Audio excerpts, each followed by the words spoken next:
Assalamualaikum warahmatullahi wabarakatuh. Perkenalkan, nama saya Nova Oktaviani dari Prodi S1 Manajemen kelas SMP 21B. Di sini saya akan menjelaskan tentang perbandingan ideologi Pancasila dengan ideologi yang lain. Pertama-tama perlu diketahui apa itu ideologi.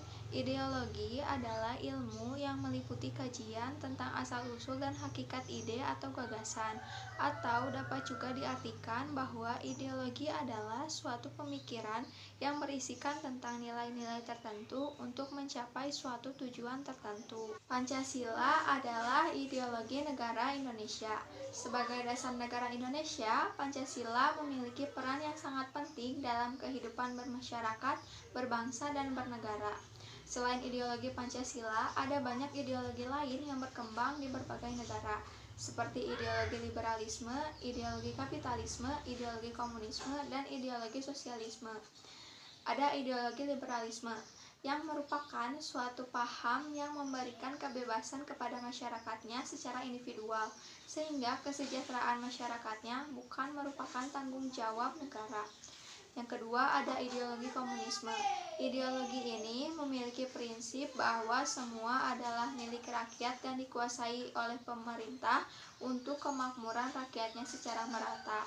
Ideologi ini sangat membatasi demokrasi, sehingga dapat disebut juga bahwa ideologi komunisme juga adalah ideologi anti-liberalisme.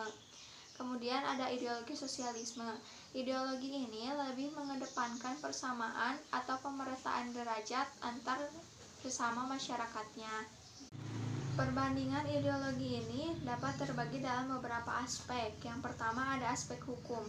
Ideologi liberalisme ini menggunakan hukum untuk melindungi individu dan dalam politik sangat mementingkan individu. Yang kedua ada komunisme. Komunisme ini menggunakan demokrasi rakyat yang berkuasa mutlak hanya satu partai politik saja. Kemudian ada ideologi sosialisme. Ideologi sosialisme ini sangat mengutamakan kebersamaan dan prinsip masyarakatnya sama dengan negara. Kemudian ada ideologi Pancasila. Ideologi Pancasila ini sangat menjunjung tinggi hukum, keadilan, dan keberadaban individu dan masyarakatnya. Yang kedua ada aspek ekonomi. Ideologi liberalisme, peran negaranya sangat kecil dan peran para swastanya sangat mendominasi. Kemudian ideologi komunisme, peran negaranya sangat dominan. Kemudian ada ideologi sosialisme yang peran negaranya ada untuk pemerataan masyarakatnya.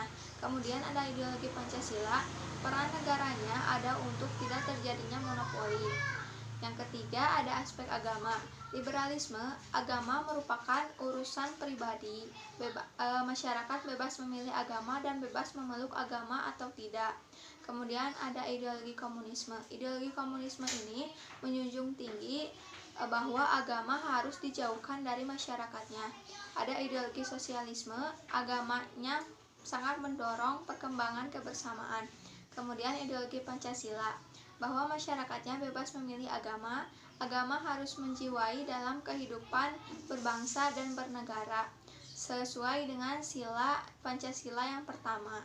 Jadi kesimpulannya bahwa Pancasila sebagai ideologi negara ini sangat menunjukkan adanya keseimbangan ide dan gagasan serta tidak bersifat absolut dalam memandang manusia dan kehidupan bernegara. Sedangkan ideologi liberalisme dan komunisme lebih bersifat mutlak atau totaliter. Sekian penjelasan dari saya. Terima kasih. Wassalamualaikum warahmatullahi wabarakatuh.